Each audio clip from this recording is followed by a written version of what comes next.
Madam, ಇವಾಗ social ಮೀಡಿಯಾದಲ್ಲಿ ಬೇರೆ ಬೇರೆ ಥರ ಬೆಳವಣಿಗೆ ಆಗ್ತಾ ಇದೆ. ನಿಮಗೆ ಗೊತ್ತಿರ್ಬೋದು ರಮ್ಯಾ ಮೇಡಮ್ಗಾಗಿರುವಂಥ ಒಂದು ಕಮೆಂಟ್ಸ್ ವಿಚಾರ. ನಿಮಗೂ ಈ ಥರದ ಕಮೆಂಟ್ಸ್ಗಳು ಈ ಥರ ಬರುವಂಥದ್ದು ಆಗಿದೆಯಾ, ಎಕ್ಸ್ಪೀರಿಯನ್ಸ್ ಆಗಿದೆಯಾ?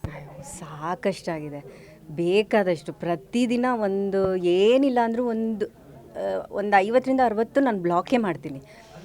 ಈಗ ಒಂದು ಎಲ್ಲರೂ ಅನುಸರಿಸ್ಬೇಕಾದಂಥ ಒಂದು ಮಂತ್ರ ಇದೆ. ನಾನು ಆ ಮಂತ್ರನ ನಾನು ಅನುಸರಿಸ್ಕೊಂಡ್ಬಿಟ್ಟಿದ್ದೀನಿ. ಇಗ್ನೋರಾಯ ನಮಃ ಅಂತ, ಅದೊಂದೇ ಮಂತ್ರ. ಅದನ್ನು ಬಿಟ್ಟು ಬೇರೆ ಇನ್ನೇನು ಮಾಡೋಕ್ಕೆ ಹೋಗಬಾರ್ದು. ಬಿಕಾಸ್ ಅವ್ರು ಎಲ್ಲೋ ಕೂತ್ಕೊಂಡು ಮಾಡ್ತಿರ್ತಾರೆ, ಅವ್ರು ಖುಷಿಗೆ ಮಾಡ್ತಿರ್ತಾರೆ. ನಾವು ಯಾಕೆ ಅವ್ರಿಗೆ ನಾವಿನ್ನೂ ಅವ್ರಿಗೆ ಒಂದು ಏನಾದರೂ ರಿಪ್ಲೈ ಕೊಟ್ಟರೆ ಅವ್ರು ಇನ್ನೂ ಅದನ್ನು ಮುಂದಕ್ಕೆ ತೊಗೊಂಡು ಹೋಗ್ತಾರೆ. ಅದಕ್ಕೆ ನಾವೇ ದಾರಿ ಮಾಡಿಕೊಡ್ಬಾರ್ದು.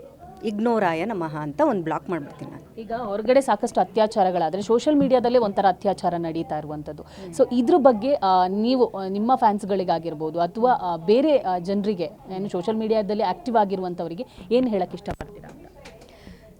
ಆ ಥರ ಬೇಕು ಅಂತಲೇ ವಲ್ಗರಾಗಿ ಕಾಸ್ಟ್ಯೂಮ್ ಹಾಕ್ಕೊಂಡು ಮಾಡ್ತಿರೋ ಒಂದು ಇದಾದರೆ ಕಡೆ ಆದರೆ, ಏನೋ ಒಂದು ಕಂಟೆಂಟ್ ಕ್ರಿಯೇಟ್ ಮಾಡಬೇಕು, ಜನಗಳಿಗೆ ಮನರಂಜಿಸಬೇಕು ಅನ್ನೋದು ಒಂದು ಕಡೆ ಭಾಗ ಇದೆ.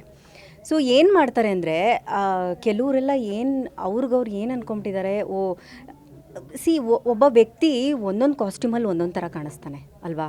ಸೊ ಅದನ್ನು ನೀವು ಇಷ್ಟು ಕೆಡ್ದಾಗಿ ಹಾಕ್ಕೊಂಡ್ರು, ಇದನ್ನು ಇಷ್ಟು ಕೆಡ್ದಾಗಿ ಇದು ಮಾಡಿದ್ರು, ಪೋಟ್ರೆ ಮಾಡಿದ್ರು, ಆ ಥರದವರೇ ಬೇರೆ ಇದ್ದಾರೆ. ನೀವು ಅದನ್ನು ಸ್ಕ್ರೋಲ್ ಮಾಡಿದಾಗ ಗೊತ್ತಾಗುತ್ತೆ. ಅಂದರೆ ಅವ್ರ ಪ್ರೊಫೈಲಲ್ಲಿ ಸ್ಕ್ರೋಲ್ ಮಾಡಿದಾಗ ಗೊತ್ತಾಗುತ್ತೆ ಇವ್ರು ಬೇಕು ಅಂತ ಮಾಡ್ತಿದ್ದಾರಾ ಇಲ್ಲ ಅನ್ಫಾರ್ಚುನೇಟಾಗಿ ಆಗಿದೆಯಾ ಅನ್ನೋದು ನೋಡಿ ಮಾಡಿ ಇದು ಮಾಡಬೇಕು. ಅದನ್ನು ಬಿಟ್ಟು ಸುಮ್ಮನೆ ಎಲ್ರಿಗೂ ಕಮೆಂಟ್ ಹಾಕ್ದಂಗೆ ಹಂಗೆ ಕಮೆಂಟ್ ಮಾಡಿಬಿಡ್ತಾರೆ.